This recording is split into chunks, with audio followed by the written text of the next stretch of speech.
In the immensity of the ocean, where the horizon blends with the sky and the water seems to have no end, Thomas Grady maneuvered his small fishing boat with the hoping to catch something before it fell the afternoon. At 42, he knew those waters like the palm of your hand, but that day everything felt strange. There was no current strong, nor wind, nor signs of life, only a disturbing silence, one of those that puts the goosebumps. I had been surfing for hours without luck when suddenly something floating between the surf captured his attention. At first he thought it was wood, perhaps remains of some shipwreck, but something didn't fit. It was moving. It was going against the current, as if struggling not to be dragged along. As you approach, your heart raced. What he saw made the time stop for a moment. It was a dog, a German shepherd, soaked, with the eyes bulging out of the exhaustion, barely keeping afloat. He was not wearing vest. There was none, no boat. Nearby, no sign of dry land, just that animal swimming desperately in middle of nowhere. Thomas reacted on instinct. He blurted out the networks, turned off the engine and launched the ladder to the water. Without think twice, dived, stroking with force toward the dog, who at that point seemed on the verge of collapse.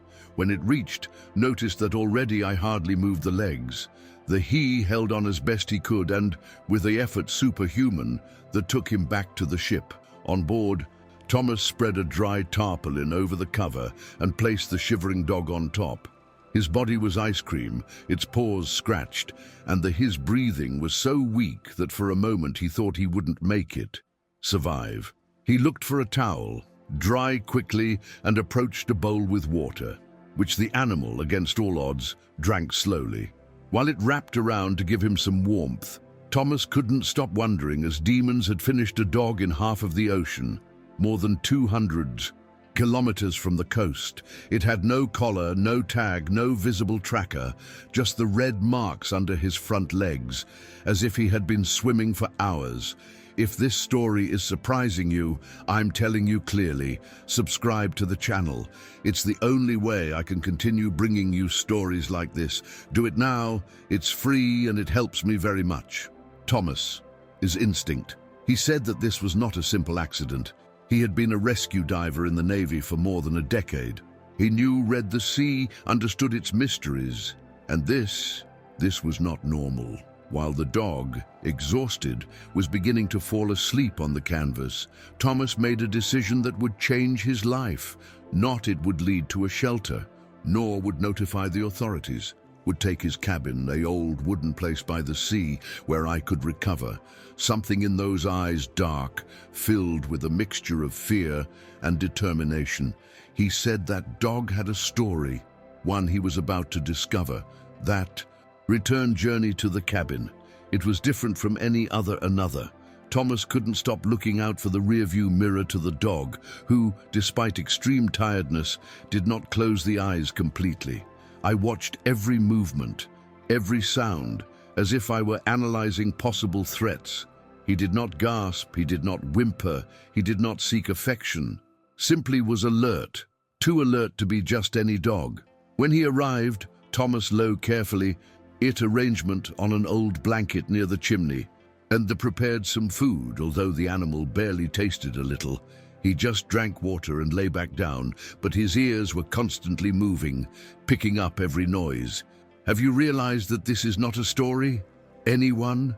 Then don't go. Without subscribe.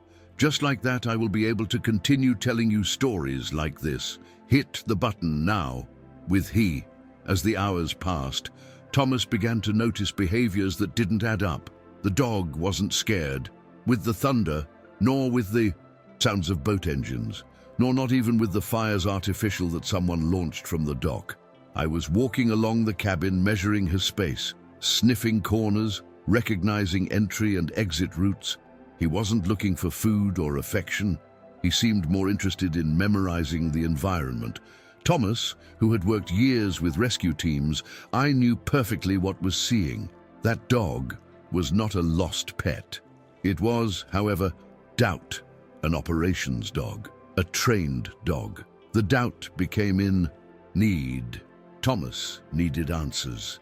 So he took his old satellite phone and dialed Mike, a former Navy colleague and K9 unit expert. He explained to him what happened quickly, omitting only the detail of having found the dog in half of the ocean, afraid of sounding ridiculous. Mike agreed, go through the cabin that same night. When arrived, he didn't need more than 2 minutes to confirm what Thomas already suspected. He crouched down in front of the dog, made a couple of gestures with the hand, and to both of their surprise, the German shepherd. He reacted immediately. He sat down, straightened up the ears, and waited orders. "Brother," said Mike, looking at him with the eyes "This is no ordinary dog.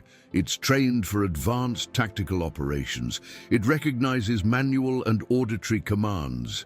This is military level, not basic training. This is covert ops level." Thomas felt a chill walk through at the back.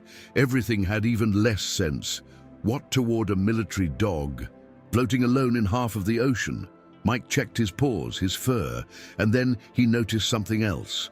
Under one of his front paws, almost imperceptible, there was a tiny tattoo. 3 letters and a number, R7, Engine X. Mike stayed in silence for a few seconds, observing that code with he frowned. "This is an operational designation," he muttered. "R7. It's definitely part of some classified program. These aren't ordinary dogs, Thomas. These animals are trained for infiltration, reconnaissance, even sabotage in hostile environments." Thomas went over hand on face, feeling as he matter was becoming more murky and dangerous. "And how demons term here?" he asked, almost in a low voice. Mike denied with the head. "I don't know, but this isn't a error. If this dog is here, someone it left, or worse, it abandoned." The conversation became tense. Mike insisted that the most prudent thing was to report the find, but Thomas flatly refused. "No, if anyone it wanted out from the map, I don't think hand it over so it disappears again. Also, look at him. This dog isn't ready for another mission. He's broken. He's exhausted. They have taken to the limit." Mike sighed, understanding the decision of his old friend. "Then you need to know who belongs. You need to know exactly what R7 is." Thomas nodded, determined. That dog was not a simple discovery. It was the start of something much bigger than ever before would have imagined. That same one night when Mike left, Thomas sat in front of his old computer, still preserved access to certain military databases, privileges he had never used until now. He entered his credentials, drew a couple of firewalls, and started looking for any reference to code R7. What he found ice creamed the blood. A classified document with the Department of Defense logo and a word I hadn't seen in years, Nightmark. It was a top secret maritime reconnaissance program created for missions in where humans could not be detected. They used trained dogs for covert operations in hostile environments, especially coastal areas and floating bases. He read with attention, almost without blink. R7 wasn't just a dog. He was a military asset, a K9 agent specializing in maritime infiltration, explosives tracking, and silent reconnaissance. Status: disabled, presumed lost in action. Date: 6 weeks ago. Notification: not recovered, not rescued, lost, forgotten, or worse. Discarded. Thomas leaned back in his chair, feeling as the skin is bristled. How demons a dog with that training level just floating alone in half of the ocean? And above all, who decided leave it over there? While processed all that information, a dry sound pulled out of his thoughts. A vehicle, probably an SUV, had been stopped in front of his cabin. Thomas jumped up, turned off the screen, and discreetly looked out the window. There was a black SUV, no visible license plates. 3 men, they came down. They were not in uniform, but their movements, they were precise, coordinated, military without doubt.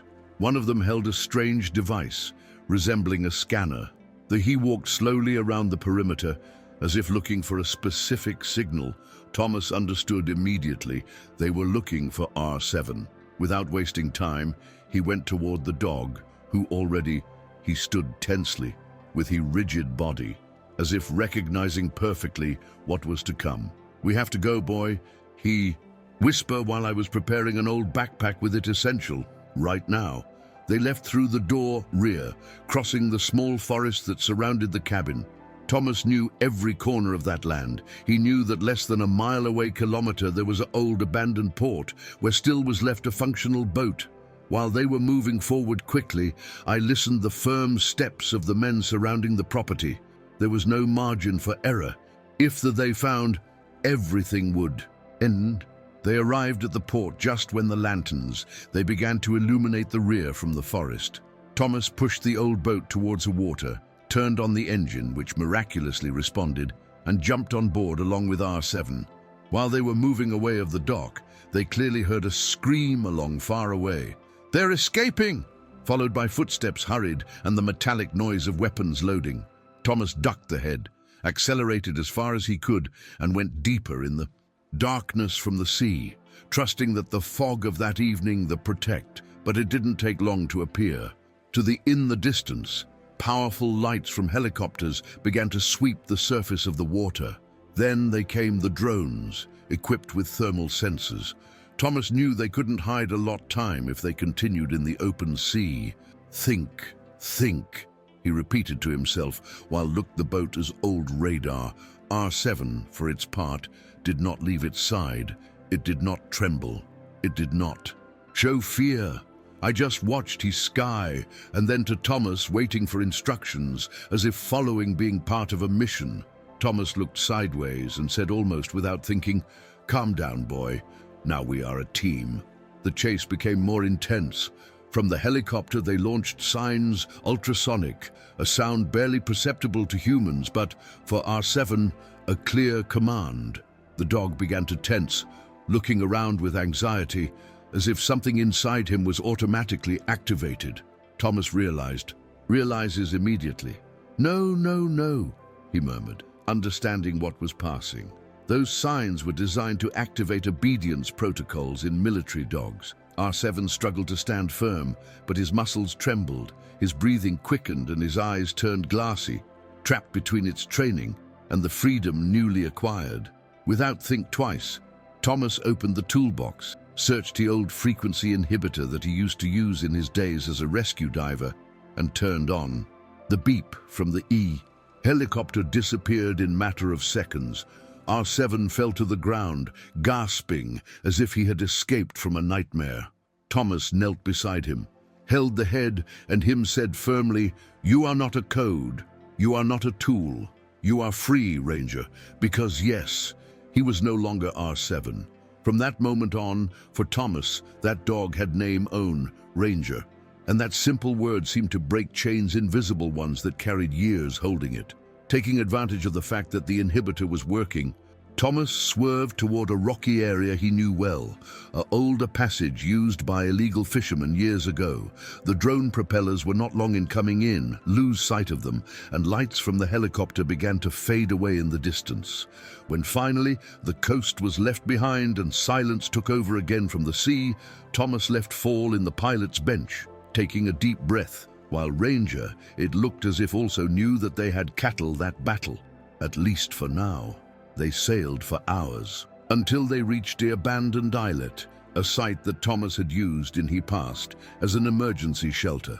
There tied up the boat, unloaded provisions, and, with the little there was, he improvised a camp. While lit a small campfire, Ranger sat next to him, watching everything around him but this time, different. It no longer seemed a soldier in mission, but a dog trying to understand what it was that he felt. Something new, something he had never felt before, had experienced. Security, freedom, Thomas had noticed. He approached, caressed her neck, and smiled for the first time in days. "No one else is going to decide for you, friend. I promise." The night in the island was cold but calm. Thomas could hardly sleep, mentally reviewing everything that had happened. I knew that those men would not give up easily. If Ranger was part of a project classified, your existence represented a risk for someone, or for many, for the tomorrow. While the sun was just beginning to turn orange the horizon, Ranger stood up, sniffed the air and sat facing the sea, as if waiting for instructions that would never come. Thomas approached him, came over, sat down next to him, and he spoke as if the dog could understand every word. "You have two options, buddy. Go back to what you were, or start from scratch. Whatever you decide, I've got your back." But before any decision, they needed answers. Thomas took out his old communications equipment, adjusted frequencies, and established contact with another person of yours past, Elena, an intelligence analyst who he owed her more than one favor. He explained to her the situation cryptically, careful with every word. "I need everything you have on Nightmark, on R7, and on any operative in whoever was involved." Elena took a few seconds to respond, but when he did, his tone changing. "Thomas, if what you're saying is true, you're involved in something very, very big, and you're not going to like it. What I'm going to find."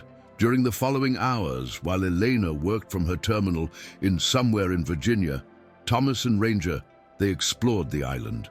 What surprised Thomas most was the speed with the one the dog adapted to. He checked the perimeter as if it were part of his routine. He identified high points, escape routes, cover zones. It was clear that their training continued there, recorded in his DNA. However, something was changing. For the first time, since he found Ranger allowed himself lie down next to Thomas, supporting him the head on his leg, not like a soldier waiting for orders, but like a dog looking for company. When at last rang the response signal, Elena's voice came full of concern. "I found it, and believe me, you don't want to know." "Let go, Elena," Thomas replied tensely. Nightmark wasn't just a reconnaissance program. It was an experimental division, created to carry out dirty operations, the kind that the government never admits. R7, your dog, was part of a subunit called Shadow Tide.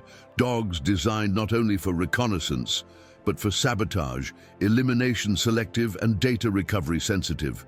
Thomas squeezed the teeth, processing every word. "And why is he discharged?" he asked. Elena hesitated before answering. "Because the mission failed, or because they never should have go back. If this twist left you with mouth open, I sincerely ask, subscribe to the channel. It costs nothing, and it helps me continue bringing you stories you can't find anywhere, in none another place." The Elena's words hit Thomas like a punch in his stomach. He looked at Ranger, who was still lying beside him, and for a second, he felt a mixture of anger and sadness. "Are you telling me that abandoned?" "Yes," Elena replied with a sigh. "Left. Records say that the mission was compromised and executed the contingency protocol. That means that the assets non-humans are considered expendable." Thomas squeezed the fists. "Damn, they treated it as if it were equipment disposable, as if his life was worthless." Elena continued, lowering her voice even further. "And there's something else, Thomas. Someone already knows that you have accessed the files, activated a tracking protocol hours ago. Don't contact me again. This is bigger than we imagined. Take care of yourself, and take care of him." The call cut off abruptly. Thomas stared at the communicator, feeling the weight of it all fall on his shoulders. He breathed deep, stood up and looked at Ranger, who observed silently, as if understanding perfectly what was passing by. "Don't worry, boy," he said, stroking her head. "I don't think never let them hurt you again. Never." That same afternoon, while reviewed the provisions, Thomas listened a buzzing sound he instantly recognized. Drones. Lots of them. He looked towards the horizon, and there were at least 3 unmanned aircraft. Scanning the island, "They found us," he muttered under his breath. Ranger, who had been calm until then, stood up, on alert. He stood up, with a tense body, the ears pricked and eyes fixed in his sky. But there was something different this time. It wasn't the same dog trapped by his training impulses. No, this time he looked at Thomas, waiting for instructions, as if something had definitely changed inside him. Thomas doesn't do it. Hesitated. He ran toward the boat, but before starting it, he stopped and looked at Ranger. You're not just another soldier. You're not an object. You're free. But if you decide to stay, we have to fight together, Ranger said. Looked, gave a step forward and supported the paw on his leg, as if sealing a pact. Thomas smiled, lit the engine and launched out to sea, dodging radars while the drones were beginning to close in. This time it wasn't a flight. It was an act of resistance. It was a man and a dog, both discarded by a system that considered parts replaceable. But now they were more alive and determined than ever. While the boat was moving at full speed, the drones started emitting again those frequencies, ultrasonic, seeking to break the willpower from Ranger. But something incredible had happened. The dog, instead of collapsing as before, stood firm. He was trembling, yes, but he wouldn't let himself be dominated. His gaze remained fixed in Thomas, as if the bond they had built out now stronger than any. Conditioning previous. That's it, kid. You choose. You decide, he said, Thomas, squeezing the accelerator while dodged a new light sweep. Suddenly, a helicopter appeared behind a formation Rocky, blocking their route. From the cockpit, a man with headphones and tactical glasses raised a megaphone. Stop the vessel. Hand over to the asset and nothing will happen. Thomas laughed, a bitter, defiant laugh. Active? Not anymore. He looked at Ranger and said with total conviction, Get ready, friend. We're going to finish with this. It turned his rudder sharply, carrying the boat directly toward a narrow channel between two boulders, a place where I knew the helicopter couldn't follow them. But the margin for error was minimal.